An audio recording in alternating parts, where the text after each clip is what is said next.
Big boss 18 के live feed में हमें देखने के लिए मिला यहाँ पर कंटेस्टेंट्स के दिन की शुरुआत हो चुकी है और एक बार फिर से कल की तरह ही अविनाश के ऊपर ही सब बातें करते हुए नजर आ रहे हैं। यहाँ पर अरफीन जो है वो भी काफी ज्यादा अविनाश से गुस्सा करते हुए नजर आते हैं, जिसके बाद नायरा बनर्जी अविनाश के पास जाती है उन्हें समझाने के लिए और जेल के पास बैठकर अविनाश से बात कर रही होती है और उनसे कहती हुई नजर आती है कि सब घर वाले जो है वो एक तरीके के नहीं होते और जो अविनाश जिस तरीके से बातें करते हैं वो सब अपनी ईगो पर ले लेते हैं। पहले अविनाश कहते हुए नजर आए कि जब इस जेल के अंदर हेमा और बग्गा जी बंद थे तो सब आते थे और उनके साथ बैठते थे, उनसे बातचीत करते थे और उनका टाइम पास करते थे, लेकिन जब से मैं इस जेल के अंदर आया हूँ तब से मुझसे मिलने सिर्फ एलिस और ईशा ही आते हैं और वही मेरे साथ बैठकर बात करते हैं। इसके अलावा कोई भी घर वाला मुझसे बात नहीं करता। इसके पीछे की वजह आखिरकार क्या है?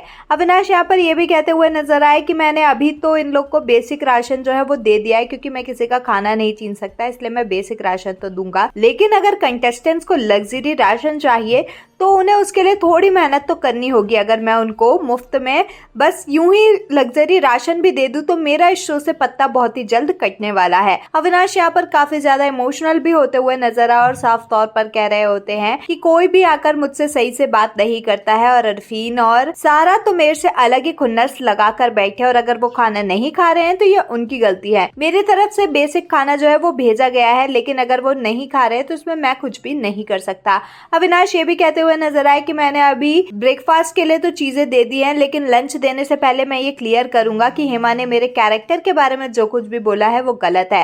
वेल, हेमा ने ये अविनाश पर इल्जाम लगाया होता है कि अविनाश ने दूध लेने के बहाने उनसे एंटरटेन करने को कहा था। अविनाश कहते हुए नजर आए कि मैं इस तरीके की बातें जो है वो किसी से कह ही नहीं सकता। हेमा खुद ही आकर मुझे अपनी साड़ी दिखा रही थी और बातें कह रही थी तो मैंने बस वाह कह दिया था। बाकी मैं इस तरीके का लड़का नहीं हूँ जो किसी से कहूँ कि मुझे पहले एंटरटेन करो, मेरे सामने नाच के दिखाओ, फिर मैं दूध दूंगा। नायरा ये भी कहती हुई नजर आई कि हाँ मुझे पता है कि हेमा ने ये गलत कहा था। आगे अविनाश ये कहते हुए नजर आए ये तो मेरा कैरेक्टर असैसिनेशन है, साफ तौर पर मेरे कैरेक्टर और मेरी इमेज की धज्जियां उड़ाई जा रही है। वेल, आपका अविनाश की हेमा के लिए कई इन बातों पर क्या कुछ है कहना हमें कमेंट्स में जरूर बताएं। ऐसे ही अपडेट्स के लिए हमारे चैनल को सब्सक्राइब करें।